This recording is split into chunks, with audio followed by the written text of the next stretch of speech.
ఎవరెవరైతే ఈరోజు కాళేశ్వరాన్ని బదనాం చేసే ప్రయత్నం చేస్తుండ్రో కాస్ట్ బెనిఫిట్ అనాలిసిస్ అని వాళ్ళందరికీ కూడా చేసే విజ్ఞప్తి, ఆకలి కేకల తెలంగాణ ఈరోజు అన్నం గిన్నెగా మారిన మాట వాస్తవం కాదా? దేశానికి అన్నపూర్ణగా మారిన మాట వాస్తవం కాదా?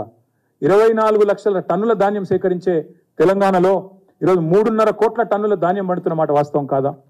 తెలంగాణ భారతదేశానికే ధాన్య భాండాగారంగా మారిన మాట వాస్తవం కాదా? ఇది కాళేశ్వరం ఫలితం కాదా? FCI ప్రొక్యూర్మెంట్ లెక్కలు గతంలో సివిల్ సప్లైస్ మినిస్టర్గా పనిచేసిన గంగుల కమలాకర్ గారు ఇక్కడే ఉన్నారు. FCI ప్రొక్యూర్మెంట్ లెక్కలు సాక్ష్యం కాదా తెలంగాణలో కాళేశ్వరం సాధించిన విజయానికి? ఆనాడు ఎకరం 3 లక్షల రూపాయలు కూడా పలకని ధర తెలంగాణలోని భూములకు ఈరోజు 30 లక్షలైంది వాస్తవం కాదా? ఇదేం చూమ్మంతారంటే మ్యాజిక్తో అయిపోయిందా?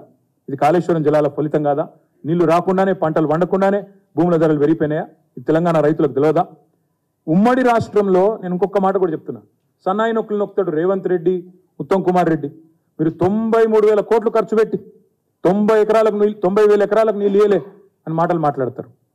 వారికి నేను గుర్తు చేస్తా ఉన్నా, SRSP కట్టిన తర్వాత 11 ఏళ్లకు SRSP కట్టిన 11 ఏళ్లకు 25,000 ఎకరాలకు నీళ్ళు ఇచ్చింది కాంగ్రెస్. 11 ఏళ్లకు 25,000 ఎకరాలకు. నాగార్జున సాగర్లో ప్రాజెక్టు కట్టిన తర్వాత 12 ఏళ్ల తర్వాత 98,000 ఎకరాలకు నీళ్ళు ఇచ్చింది. SRSPలోనే మళ్ళీ చెప్తా, SRSPలో 11 ఏళ్ల తర్వాత 25,000 ఎకరాలకు నీళ్ళు వస్తే, నాగార్జున సాగర్లో 12 ఏళ్ల తర్వాత 98,000 ఎకరాలకు నీళ్ళు వస్తే, కల్వకుర్తి ప్రాజెక్టులో అయితే 30 ఏళ్ల తర్వాత 13,000 ఎకరాలకు నీళ్ళు వచ్చినాయి. ఇవాళ కాళేశ్వరం మీరు చూస్తే ఒక మల్లన్న సాగర్లో 50 TMCలు, ఒక కొండపోచమ్మ సాగర్లో 15 TMCలు. ఈ రెండింటితోనే దాదాపు 2 పంటలు కలుపుకుంటే 13 లక్షల ఎకరాలకు నీళ్ళు ఇచ్చే పరిస్థితి. కేవలం మీరు కాలువలు కట్టాలి, మేము రిజర్వాయర్లు కట్టినాం, మీరు ప్రవాహ కాలువలు కట్టి డిస్ట్రిబ్యూషన్ కాలువలు కడితే బ్రహ్మాండంగా నీళ్ళు ఇవ్వచ్చు.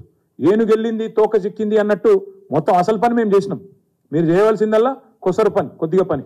దాన్ని చేయకుండా బదనాం చేసే ప్రయత్నం ఏదైతే చేస్తున్నారో మరి వారిని నేను ఆలోచించమని కోరుతా ఉన్నా. కానీ ఇన్ని తప్పుడు లెక్కలు చెప్పినా కాళేశ్వరంలో కూడా మన రాష్ట్ర ప్రభుత్వమే, కాంగ్రెస్ ప్రభుత్వమే శాసనసభలో ఇచ్చిన నివేదిక చూస్తే దాని ప్రకారం కూడా 20 లక్షల ఎకరాలకు నీళ్ళు వచ్చినాయని వాళ్ళే చెప్పారు.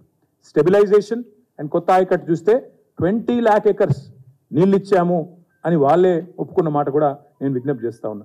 ఈ చెలో మేడిగడ్డ అనే ప్రోగ్రాం ఏదైతే మేము తీసుకున్నామో, మన మార్చి 1 నాడు ఉదయం 8:30కు మా పార్టీకి సంబంధించిన శాసనసభ్యులు, అదేవిధంగా శాసన మండలి సభ్యులు, గౌరవనీయులైన పార్లమెంట్ సభ్యులు, మాజీ శాసనసభ్యులు, మాజీ ఎంపీలు, మాజీ ఎమ్మెల్సీలు, ఇంకా ఇతర ముఖ్యులు దాదాపు ఒక 150 నుంచి 200 మందిమి ఇక్కడ నుంచి బయలుదేరిపోతాం. తెలంగాణ భవన్ నుంచి బయలుదేరి ఒక్క మేడిగడ్డ మాత్రమే కాదు, మొదటి రోజు మేడిగడ్డ పోతాం.